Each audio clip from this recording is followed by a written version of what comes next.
नमस्कार, मैं कमलेश कुमार राय। लापरवाही और अनियमितता पूर्वांचल विद्युत वितरण प्रबंधन में घोटाले की जड़ बनती जा रही है। इसे दूसरे शब्दों में कुछ इस तरीके से कहा जा सकता है कि घोटालों के लिए अनियमितता और लापरवाही जानबूझकर नींव की तरह इस्तेमाल की जाती है। अभी हाल ही में पूर्वांचल विद्युत वितरण प्रबंधन में बैठे एक लेखाकार के द्वारा करोड़ों रुपए अपने कार्यकाल के दौरान अपनी पत्नी सहित अन्य परिजनों के खाते में स्थानांतरित किए जाने के बाद पूरा महकमा सन्नाटे में। हम इस पर बात करेंगे, लेकिन उससे पहले ताजा जानकारी के मुताबिक मिर्जापुर के एक transformer repairer Kumar electrical industries के तरफ से उपभोक्ता मंच को बताया गया कि रिपेयरिंग का उसका लगभग 70 लाख रुपया डिस्काम में घपले की भेंट चढ़ने की संभावना बनती जा रही है। फर्म के मुताबिक गोरखपुर, मिर्जापुर और प्रयागराज में ट्रांसफार्मर रिपेयरिंग का काम उसकी फर्म के द्वारा किया जाता है। उसकी फर्म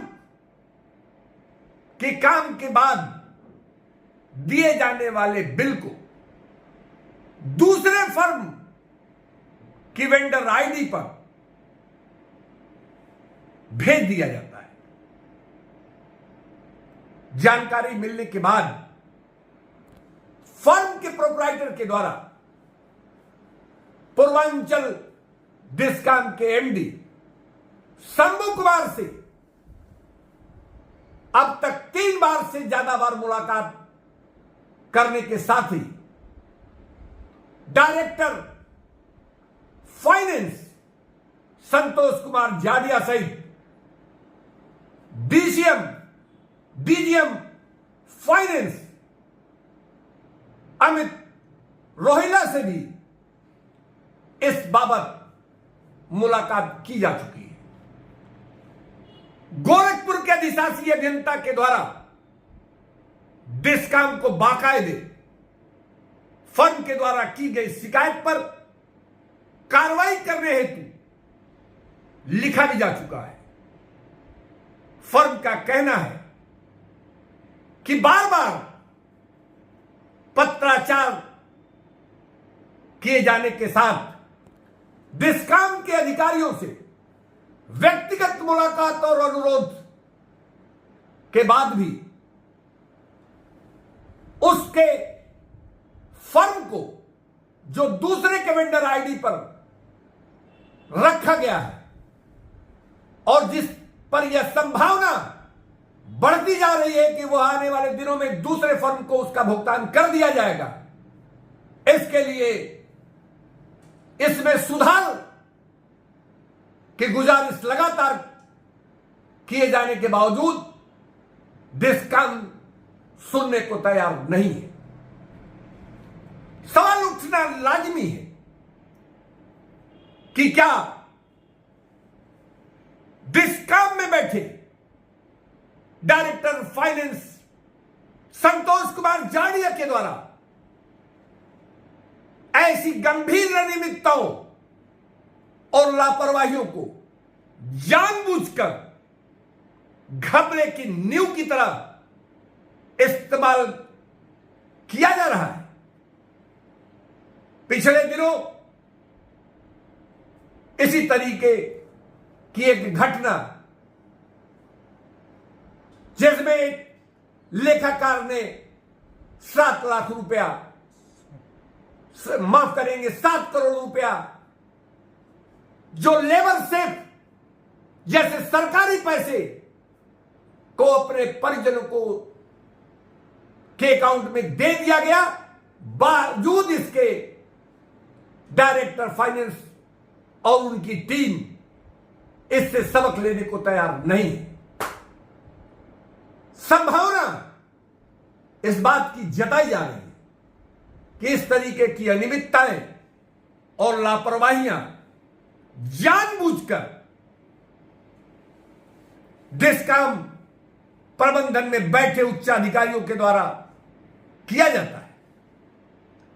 जिस ढंग से एक रिपेयरर पिछले 1 वर्ष से लगातार अपने फर्म से संबंधित बिलों को अपने वेंडर आईडी पर डालने की जो लगातार मिन्नतें कर रहा है, उसे प्रबंधन सुनने और समझने को तैयार आखिर क्यों नहीं है। अब हम बात करते हैं पिछले दिनों केशवेन द्विवेदी लेखाकार के द्वारा अपने खाते में नियम विरुद्ध ढंग से भेजे गए सरकारी पैसों से संबंधित मामलों की जानकारी के मुताबिक वर्तमान तक पूर्वांचल प्रबंधन और यूपी पीसीआर प्रबंधन के द्वारा इस गंभीर और महत्वपूर्ण घपले को किसी आर्थिक अपराध शाखा या स्वतंत्र एजेंसी से कराने को तैयार नहीं है। महत्वपूर्ण सवाल है कि आखिर में वह कौन सी ऐसी समस्या है, वह कौन सा ऐसा राज है जिसको पूर्वांचल प्रबंधन छिपाना चाहता है और यूपी पीसीएल के चेयरमैन ए.के. गोयल इसे संजीदगी से लेने को तैयार नहीं है। सवाल यह भी है कि इस पूरे घपले की जांच, जिसमें डायरेक्टर फाइनेंस सहित तमाम अधिकारियों की स्थितियां संदिग्ध हैं, ऐसे में उनके अधीनस्थ मुख्य अभियंता की अध्यक्षता में जांच कमेटी बनाकर मामले की जांच करवाना इस पूरे मामले की लीपापोती से ज्यादा कुछ भी नहीं कही जा रही है। सवाल यह भी है कि आरोपी लेखाकार की सहायक लेखाकार पत्नी, जिसके खाते में लेबर सेफ जैसे महत्वपूर्ण सरकारी पैसे को भेजा गया, वर्षों तक भेजा गया, और विभागीय सहायक लेखाकार के होने के नाते निश्चित रूप से विभागीय नियमों की उन्हें जानकारी होने के बावजूद इसकी जानकारी से उनके द्वारा विभाग को अपने उच्चाधिकारियों को अवगत न कराए जाने के बावजूद विभागीय उच्चाधिकारियों द्वारा संबंधित आरोपी की पत्नी के विरुद्ध वर्तमान तक कार्रवाई क्यों नहीं की जा रही? कौन सा ऐसा डर या कौन सी ऐसी स्थिति है, कौन सा ऐसा पोल है जिसके खुलने की संभावना के चलते ऐसे लोगों को, जिसके विरुद्ध कागजी दस्तावेजी साक्ष्यों के होने के बावजूद विभाग कार्रवाई करने को तैयार नहीं है। सूत्रों से मिल रही जानकारी के मुताबिक यदि यूपीपीसीएल के चेयरमैन ए.के. गोयल के द्वारा गंभीरता से संज्ञान में नहीं लेकर आर्थिक अपराध शाखा या किसी स्वतंत्र एजेंसी से इस मामले की जांच नहीं कराई गई तो कुछ लोगों के द्वारा उच्च न्यायालय में जाकर एक जनहित याचिका के माध्यम से डिस्कॉम पूर्वांचल में हो रहे नियम विरुद्ध काले कारनामों की जांच किसी स्वतंत्र एजेंसी से कराने की तैयारी की जा रही है। कुल मिलाकर पूर्वांचल डिस्कॉम का डीडीओ होने के साथ एथराइज सिग्नेचरी होने के नाते डायरेक्टर फाइनेंस संतोष कुमार जाडिया की भी स्थिति संदिग्ध मानी जा रही है। ऐसे में बगैर किसी स्वतंत्र जांच एजेंसी के अधीनस्थ अधिकारियों से जांच कर मामले को लीपापोती करने से मामला बनने के बजाय दिनों दिन बिगड़ता जाएगा।